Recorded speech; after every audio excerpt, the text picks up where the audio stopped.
But I believe that there's one emotion that holds more power than all the rest. And it's an emotion that I feel our country seems to be deficient of, and that's compassion. Compassion is the cousin of understanding and empathy. And I'm a firm believer that empathy is more powerful than sympathy. And to get to empathy, you got to have some compassion first. It's one of our strongest weapons, in my belief, against racism, poverty, sexism, homophobia, and so many other societal ills. Compassion, if nothing else, it helps us focus on the why as opposed to the what. And by understanding the what and the why, we view it all through a different lens. But I won't lie to you and say that compassion is always the easiest thing to achieve because there is no compassion switch as much as I wish there was. There is no compassion switch. And for some people, it's harder to get to than for others. And there's no shame in admitting that, honestly. But compassion should always at least be an option. As a writer, I think that books are one of the best ways to evoke compassion, especially diverse books.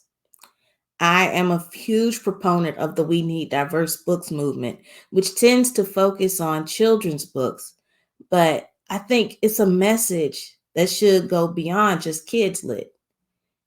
If you spend 300 or so odd pages in a book reading about someone unlike yourself, spending time in their shoes, in their very skin, you can't help but walk away with some compassion. I write with this in mind. I first got hipped to the ways in which storytelling could do this back when I was in college.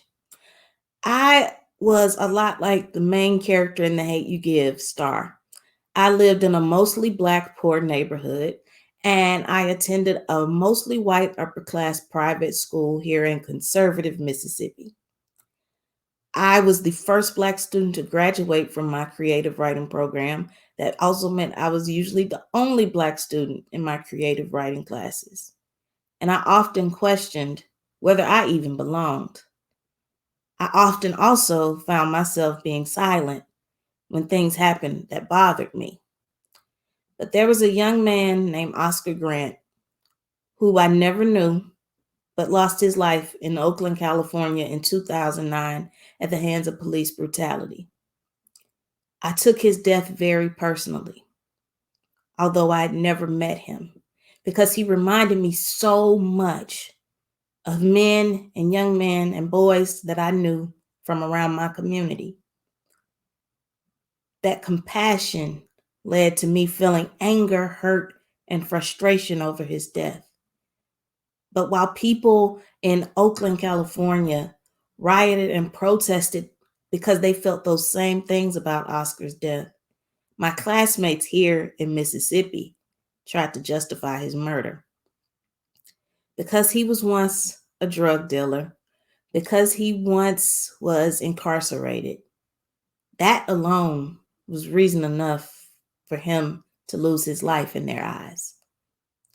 When it comes to Black lives, this is unfortunately a tale as old as America, justification of our brutalization.